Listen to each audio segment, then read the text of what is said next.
Okay, so this video is going to be all the books that I read in the month of May. I just put the children to bed, praise the Lord. I got my little cup. Don't worry about what's in my cup. It's my cup. But with all that being said, let's go ahead and get into the vlog. Good evening, family. Welcome to my living room. We on my couch. Well, that's obvious.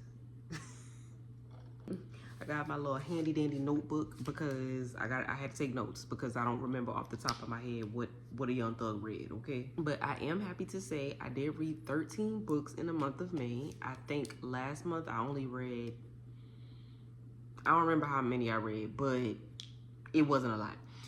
I made up for it this month though. I didn't read any physical copies, which is why I need my little handy dandy notebook. Everything I read was either on Kindle or Audible. And before I get into it, I am gonna let y'all know what I rated these books as well. So I'm gonna let y'all know how I rate books, okay? 5 stars is, of course, just chef kiss. Like, I will recommend it until the day that I die. I will reread it over and over again. It does not matter. It is essentially my Roman Empire, okay? 4 stars, I loved it a lot. Would still recommend it, you know. Just wasn't a 5 star, but I would still recommend it and possibly reread it. 3 stars is my happy medium. You know what I'm saying? I had a good time. I ate it up. I enjoyed it, but I probably won't think about it again. And if I do think about it, I'm probably not going to read it again, right? Like, it was a good time. It was good for what it was, but I'm probably not going to remember it, and I'm probably not going to revisit it. 2 stars, you did what you could. You did what you could with your book, and I did what I could by reading it and rating it. And then, of course, 1 star, need I say more, okay? Boom. So, with all that being said, let's go ahead and jump into it. I'm going to start with the very first book that I read. This book is Season of Secrets by Dana Leanne. I actually got chosen to read this book as an ARC. It is out now. It has already dropped. I got chosen to read this book as an ARC, y'all, and I'm not gonna lie to you, I'm very transparent. I never saw the email. I never saw the email. I was slipping on my pimping. Y'all already know April was a wild, crazy month for me.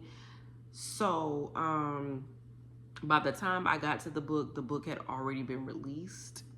Hate that for me. However, I did commit to it, so I read it anyway, okay? And I will say it was a great time. Season of Secrets is a dark romance. It is a hockey romance. And it gave what it needed to give. I did actually rate this book 4 stars. I don't know what it is about these hockey romances, y'all. I don't know what it is about these hockey romances. I'm not gonna hold you. I haven't read any other sport romance type books, okay? That's not a genre or a trope that I usually jump into like that. But these hockey romances, y'all be sprinkling a little bit of crack in them, okay? It be a little bit of crack in them pages, okay?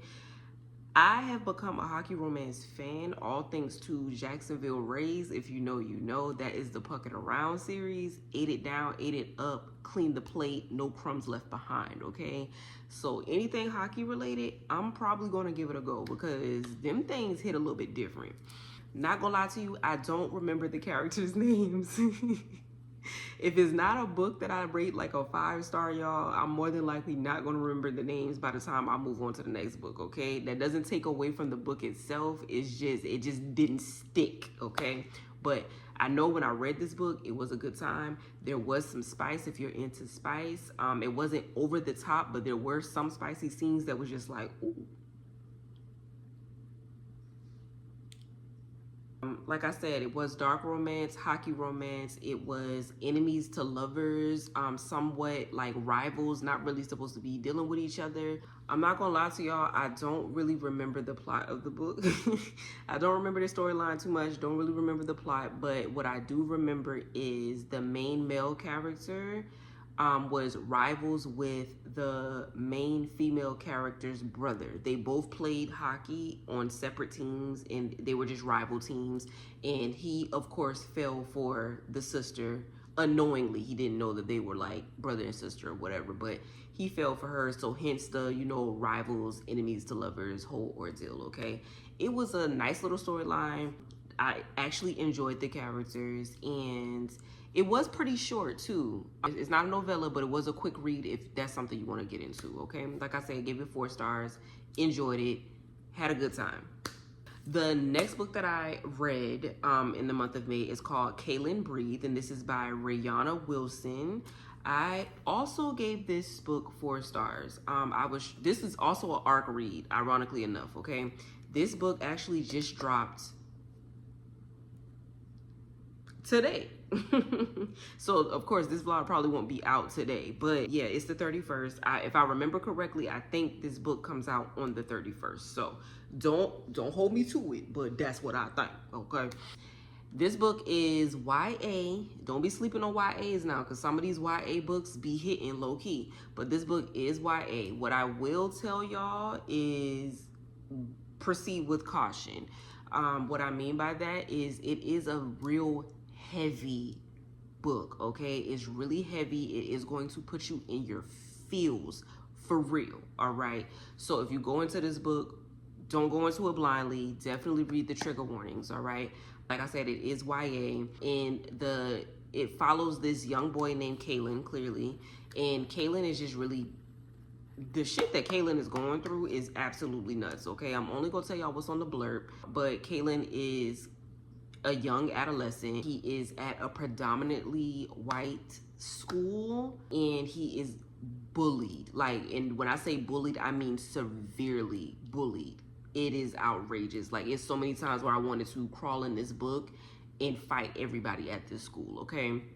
He was severely bullied. He's dealing with the loss of his mom. His mom like literally just passed or whatever. His dad is not taking it well. His dad is now an alcoholic, battling alcoholism. And he's also dealing with these newfound urges that he has. And due to his lifestyle and how he's brought up, it's not really allowed, or it's not really accepted, so to speak. So he's just really going through a lot as a kid, right? And me with my own 2 children, like, it was very tough to read. I'm not gonna lie. It was really, really heavy. And some of the stuff that Rihanna touched on, it gets a little deep, it gets a little dark. I'm not gonna lie to you. There was a little magic in this book as well, though, to keep it, I guess, kind of balanced or whatever. The other character, I believe his name was Miles, and I loved Miles. I loved Miles, okay? Miles was just so caring and so loving and so upbeat. He was just the bee's knees, okay?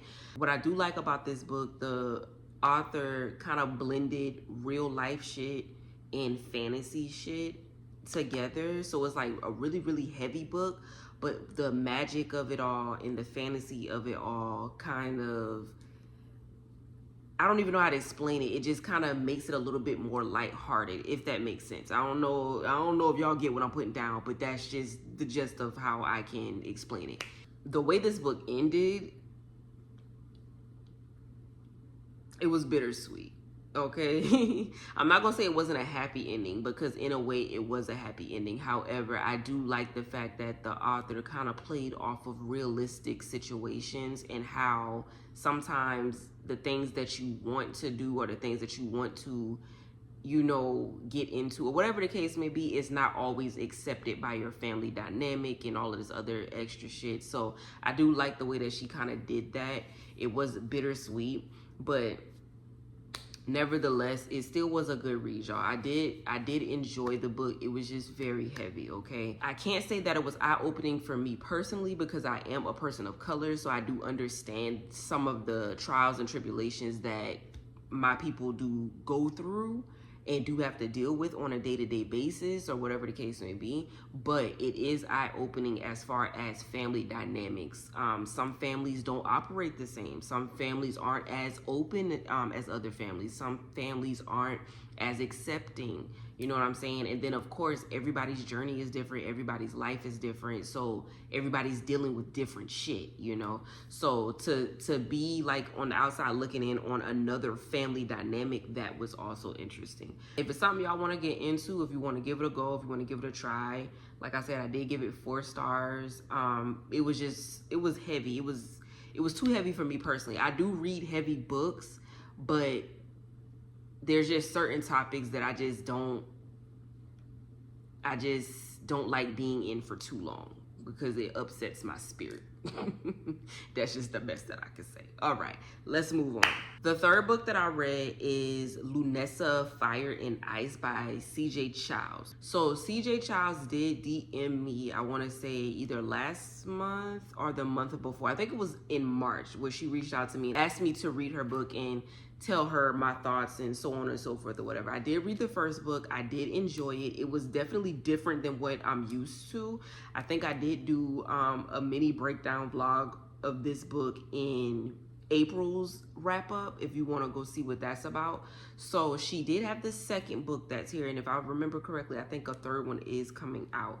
But I did read the second one, you know, to follow up the first book, and I'm not gonna lie, the second one was not my favorite. It was not my favorite. It was not a bad book, but it just was not my favorite. So going into this book, I'm gonna tell y'all the same thing that I said in regards to the very first book, okay? It does have some religious undertones, all right? And I know a lot of people aren't really, you know, people don't really want to read that. Let's just keep it a book. Now a lot of people want to get into like the religious aspects of a lot of things when they're getting into these books, right? What I will say is, although it has religious undertones, it's not a religious book, okay? It's not one of those books that is like trying to force religion down your throat or trying to force belief systems down your throat, so on and so forth, okay?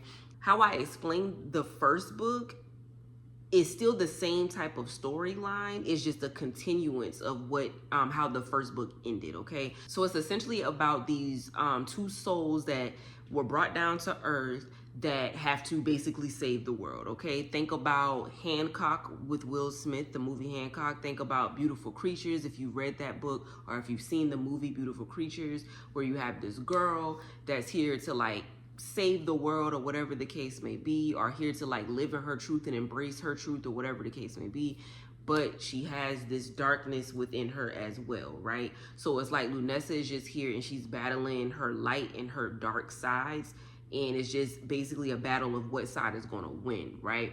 Also, I brought up Beautiful Creatures in Hancock because if you've seen these movies, you know that every time these 2 people come around each other, or every time these 2 people are trying to get with each other, there's chaos that takes place. It's like everything is taking place for where they cannot be, right? So the books are kind of very similar to that, because the male character in the book, you know, is her significant other, her soulmate, her twin flame, so to speak. And every time they come together, it's just a bunch of hell that breaks loose, because once they get together, then, you know, their powers start to ignite and all type of things, and they become one, and now they can do what they need to do as far as their purpose is concerned, and whoop-de-whoop, and it's just the whole thing. So book 2 is very similar to that. Like I said, it's just a continuance of how the first book ended, but I just wasn't a fan of the second book. I can't really tell you too much as far as why, because a lot of why I'm not a fan is due to how the first book ended. The way that the second book flows is all about how the first book ended, and the way that the characters were kind of just with each other throughout the set. It was just giving me whiplash, and I just wasn't a fan, okay?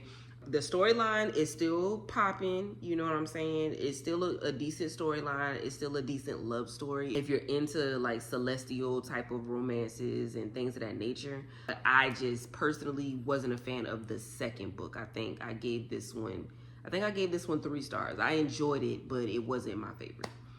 Moving on, we have Evidence of the Affair by Taylor Jenkins Reid. Baby, I gave this book 5 fucking stars. I'm not gonna lie to you. This book was all of 88 pages, so I guess you would consider this a novella. I don't even remember how I stumbled across this book, but I was happy I found it because I read this right after I read Kaylin Breathe. And it was a good palate cleanser after reading something so heavy. Evidence of the Affair is about two different couples, okay?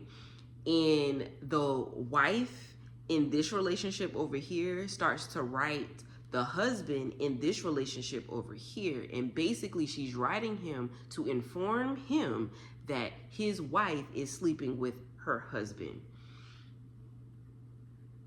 Like, is that alone not juicy? Like, what? Run that back? Can you run that the fuck back, please? What I liked about this book, though, the style, like the writing was nothing but letters. Throughout the whole book is nothing but letters back and forth between the two people, and then also is letters sprinkled in from the two spouses or whatever the case may be. It was actually a decent time, y'all. Like, I ate this book up because I never read a book like this before.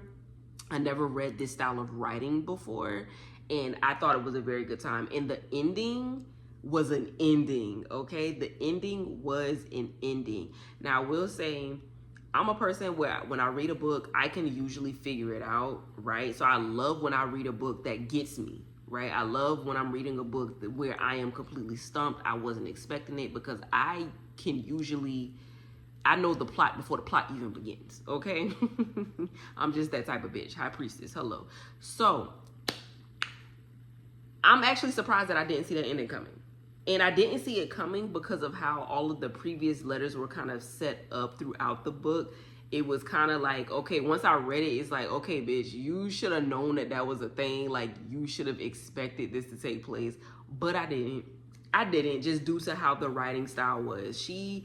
Taylor did a really good job with this book. Yeah, Taylor did a really good job with this book. I gave this book 5 stars. So if you're needing like a quick little palate cleanser that has a little bit of mess sprinkled all up in there, I definitely recommend it, y'all. It's only 88 pages. Get into it. Okay, so the next book that I read is The Goddess in the Shadows by Alicia Ray. I think is how you pronounce her name, Alicia.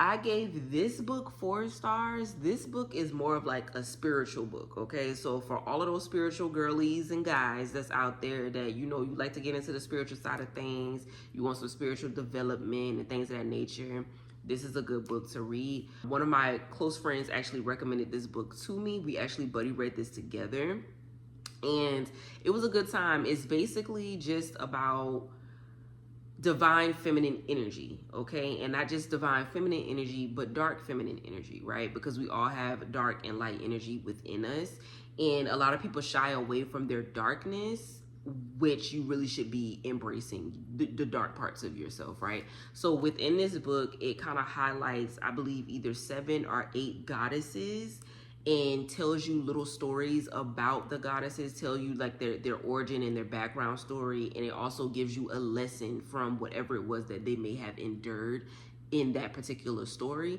and it shows you how to apply that to you in a spiritual sense as well. So I actually really enjoyed this book. I annotated a lot of different things in there because I am kind of in this dark feminine energy era right now.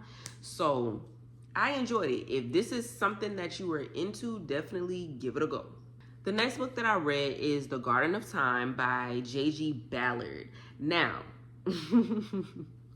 I read this. I actually had to Google this, okay, because I couldn't find it anywhere. I couldn't find it. I think it is on Amazon, but the penny that they wanted for this was outrageous. I'm not gonna hold you. Like, it was outrageous. Now, but I do think the book that they had on Amazon, it was a bunch of JG's stories, and I was only looking for one.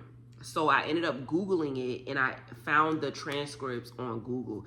Y'all, it was only 8 pages long. So I guess you can kind of like describe this as a novella as well. It was only 8 pages long, but I wanted to get into it because I saw a TikTok come up about the Met Gala, okay? And he said that the Met Gala, they said that the theme this year was the Garden of Time. And he was saying that he actually read the book itself, and it was just very ironic how the Met Gala went. Like the he was just basically like, did anybody actually read the book? Essentially, like, did anybody actually read the book, or are y'all really just, you know, being funny, like putting things in our faces without actually saying what the fuck is really good? You know, conspiracy theories type things, right? So I was like, I want to be nosy. I'm going to go read it. So I did. I actually gave this 8-page situation 4 stars because it was very interesting, and I'm going to tell you why. Let me tell you what it's about first, okay? I'm not going to give you all the meats and potatoes per usual, but it's essentially about this couple. They're very rich, very like high class, very elite status, okay? And they're in their mansion. Their mansion is blocked off from civilians, from the peasants, so to speak, right? And for whatever reason, the community, the people are starting to rise up, okay? And they're coming with their pitchforks, and they're coming with their fire torches and all type of stuff, and they're ready to go to war, okay? We don't really know what's going on in the book as far as that, but they're just ready to go to war. And it's a little bit magic in this book too, because they have, I believe that's why it's called the Garden of Time, because they have these flowers or whatever to where you're able to rewind time. So basically throughout this 8-page situation, the guy in this book is trying to postpone this beatdown that's inevitable, essentially, okay? So that's basically the gist of the book. And what I got from it when I read it, I got 4 different things, okay? 4 different things. Number 1, time waits for no one, okay? Time waits for no one. And basically what that means is it doesn't matter what you have going on. Those you cannot run away from life lessons. You cannot run away from experience. You cannot run away from death, okay? It's all inevitable. It's all just the way of life. And time waits for no one. It doesn't matter how many times you try to go back in time, how many times you try to rewind time, how many times you try to act like time isn't relevant or whatever the case may be. You still have to, one day you're going to have to face what's in front of you, no matter what those life lessons are, no matter if it's even death, okay? It's inevitable. It just is what it is. Number 2, nothing lasts forever, okay? You can't hold on to things. You can't hold on to people. You can't hold on to jobs. You can't hold on to money. You can't hold on to materialistic things. You can't hold on to anything, right? Because everything has a time limit. It goes back to the first thing. Everything expires, including yourself. You can't hold on forever. Number 3, no one gives a shit unless it's happening at their front door. Okay, you have a lot of people in this world that lacks empathy, that lacks sympathy. You know, you have a lot of people that are self-centered and selfish. They genuinely do not care about what's going on with you or what's going on in humanity as a whole, because it does not affect them, right? They don't start caring until it's at their front door, and now they're up in arms, okay? That's just the nature of a lot of humans, the nature of the world that we live in, the nature of the elites, which brings me to number 4. The elites are falling. And this is actually my favorite point. I love that people are falling from their thrones, okay? We see it in America right now. We see it in Hollywood right now, okay? The people that have been at the top of the top of the top of the food chain, they are being pulled down to the bottom, okay? They can no longer hide behind their status. They can no longer hide behind their money. They can no longer hide behind their luxury. They can no longer hide behind their name, right? What's done in the dark comes to light. The things that you've done behind closed doors comes to light, right? And that's essentially what I took away from this mini book. I do suggest it. It's definitely different for me. This is not something that I normally just go and read, but I did have a good time with this, which is why I gave it 4 stars, because it was very eye-opening. Some of these things I already personally knew, but I enjoyed it because it made sense for what's going on right now in the world today. So if this sounds like something you would be intrigued by or interested in, I would definitely say just give it a go. It's only 8 pages. The next book that I got into is called Plan Your Year Like a Millionaire by Rachel Rogers. I actually listened to this on Audible. I believe it was only about maybe 2.5 or 3 hours long. I did enjoy it though, because like I said, I'm in this energy of evolution. I'm in this energy of, you know, getting my shit together, trying to create the life that I actually see for myself, so on and so forth. So this was actually a really good book. Ironically enough, my husband recommended it. He actually listened to it at work one night, and he was telling me about it, so I ended up listening to it like 2 days later, and it was definitely a good time. I did have some good takeaways from it. So if it's something that you're interested in, if you're trying to get your business plan together, or if you're trying to just create a reality to where you want to reside in, the reality that you really do see for yourself, and that's what you want to build, that's what you want to manifest, give it a go. You know, a lot of people don't feel like Audibles is considered a book. Baby, listen, if I put them headphones on my head, on my ears, and I'm listening to something that somebody's telling me, I read the book. That's just how I feel, okay? And if you don't feel that way, you can actually kiss all my ass. I don't care. A book is a book. And honestly, I'm starting to become a little Audible girly because, baby, I got kids, okay? And I can't always sit with my Kindle or sit with a hard copy, on top of me having just life responsibilities. You know, I'm at the gym, I'm taking care of home, I'm running errands, and sometimes I just want to throw my headphones on and still be able to do my everyday things. You know, you can't, life, when you got your book, you kind of just sitting and you chilling and you relaxing. But when you have things to do and you still want to read, and Audible comes in handy. So I don't understand the beef with people in Audibles, but hey, it changes my life when I need it. So I be getting into it. Okay, the next two books, I'm already laughing because I can remember one of these is okay. The next two books that I read is by Winter Time. The first one is The Takeout Menu. The second one is Thigh Pies and Spies. Okay, y'all.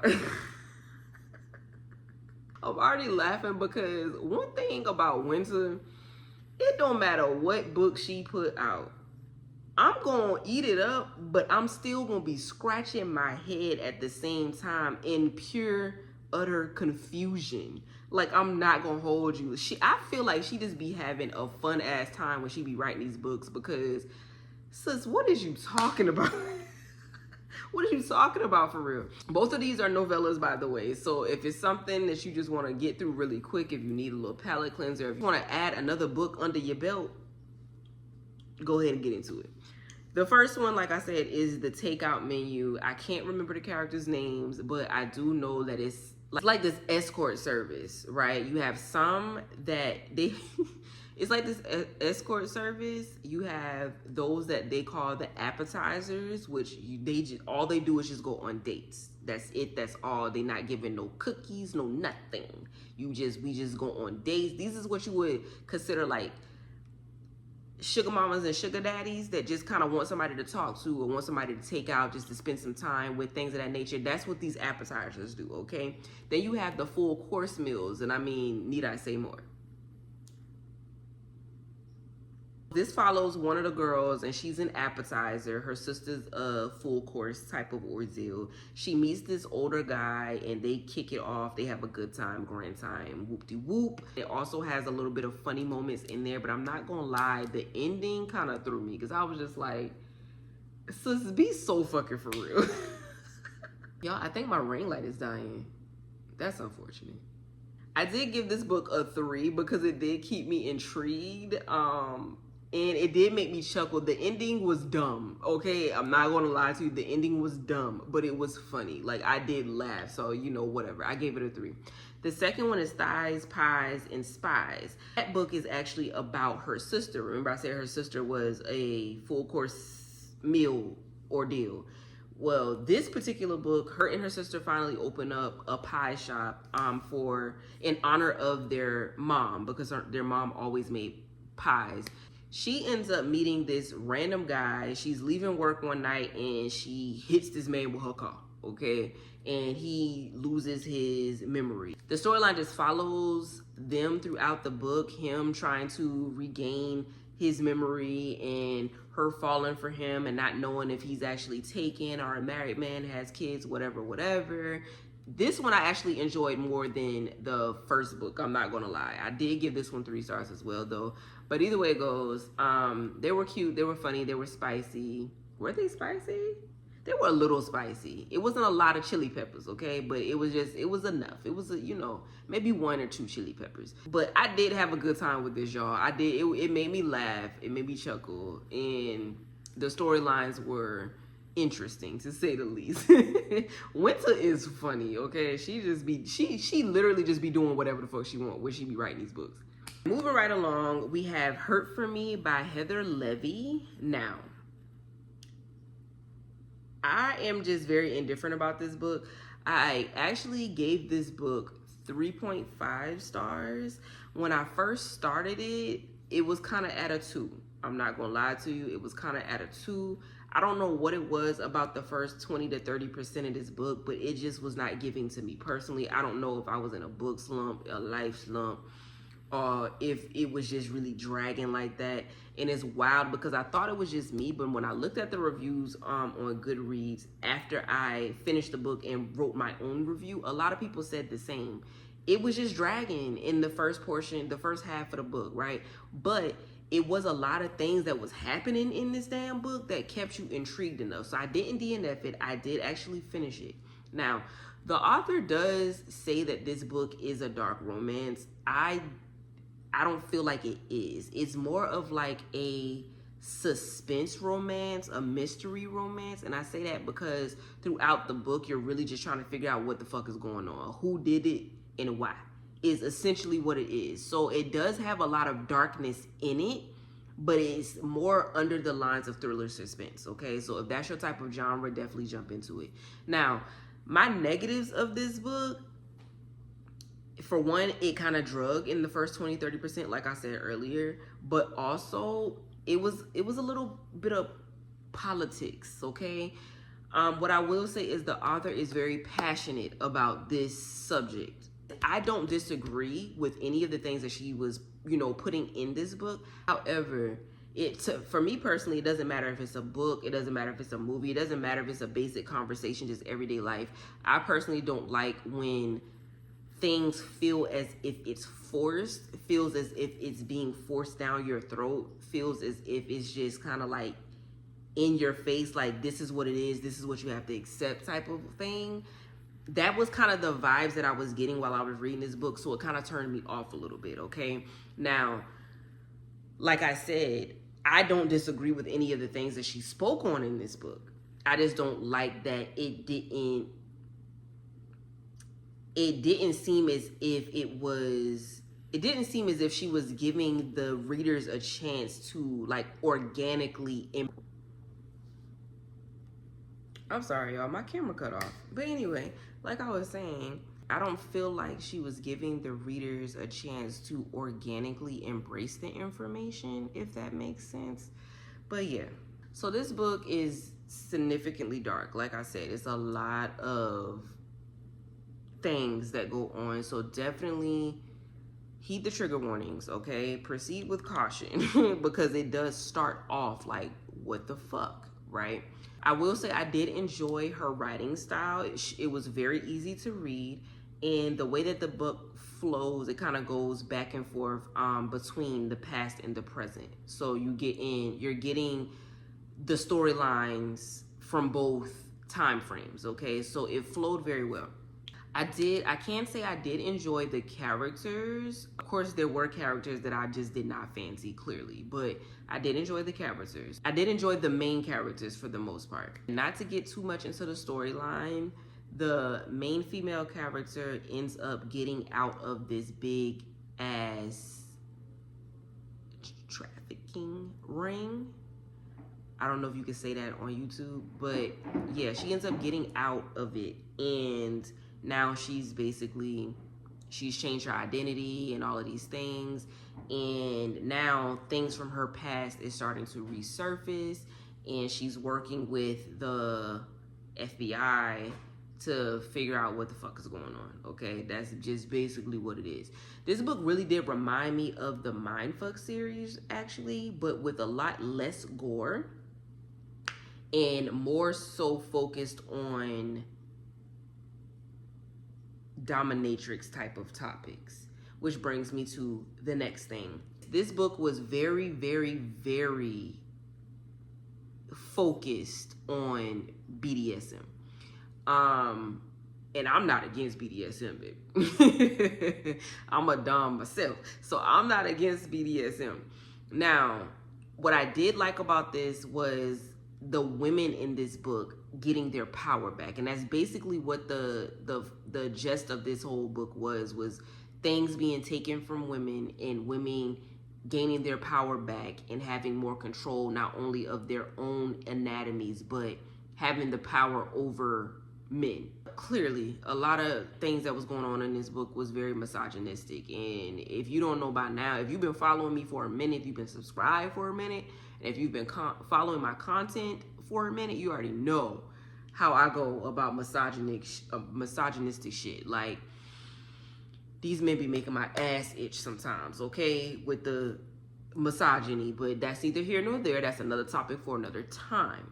Although the book had a decent storyline, a lot of what was being talked about in this book, it was more like a play-by-play of how BDSM works. It was kind of like a guide, so to speak. She really did highlight consent. She highlighted, you know, safety when being in this world, and also letting it be known that a lot of people feel as if they are doms, or they feel as if they are, you know, these particular things when it comes to BDSM, not realizing that they're not, due to how they operate, due to them wanting to inflict pain for their own high or whatever the case may be. Like, that's not how BDSM works, right?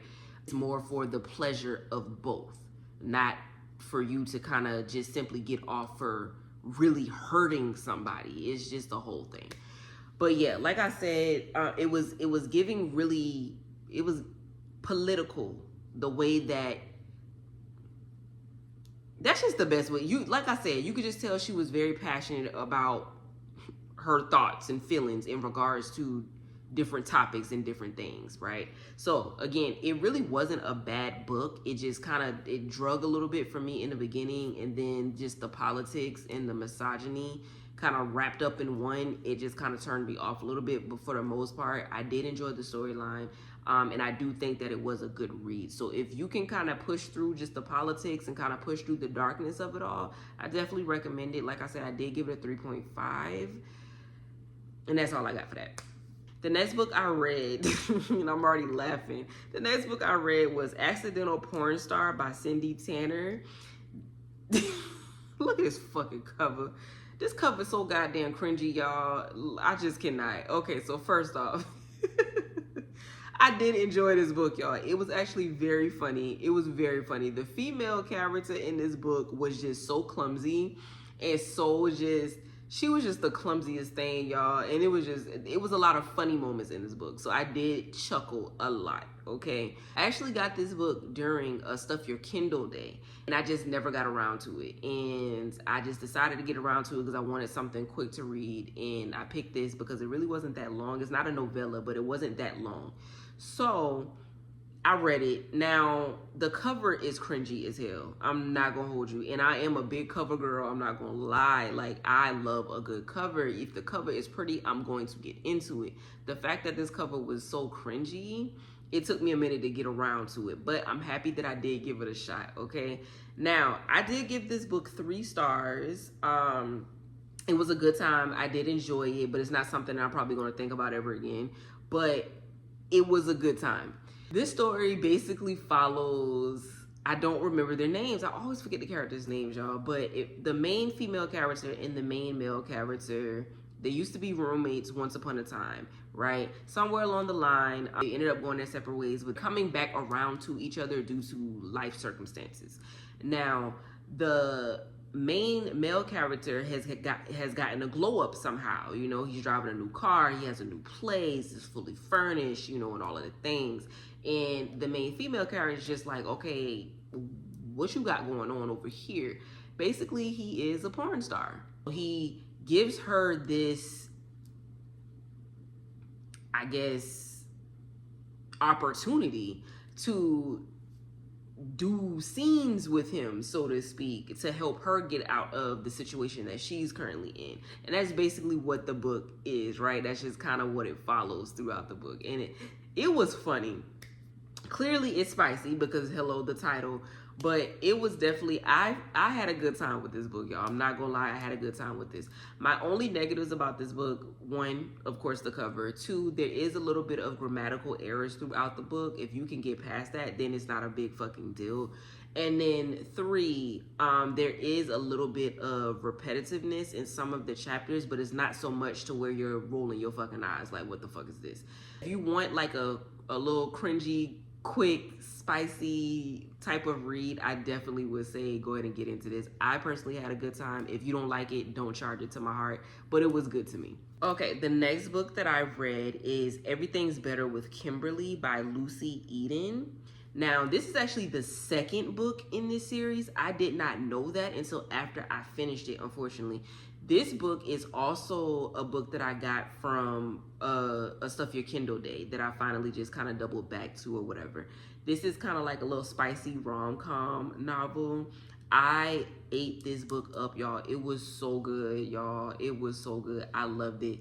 This was like was it an enemies to lovers?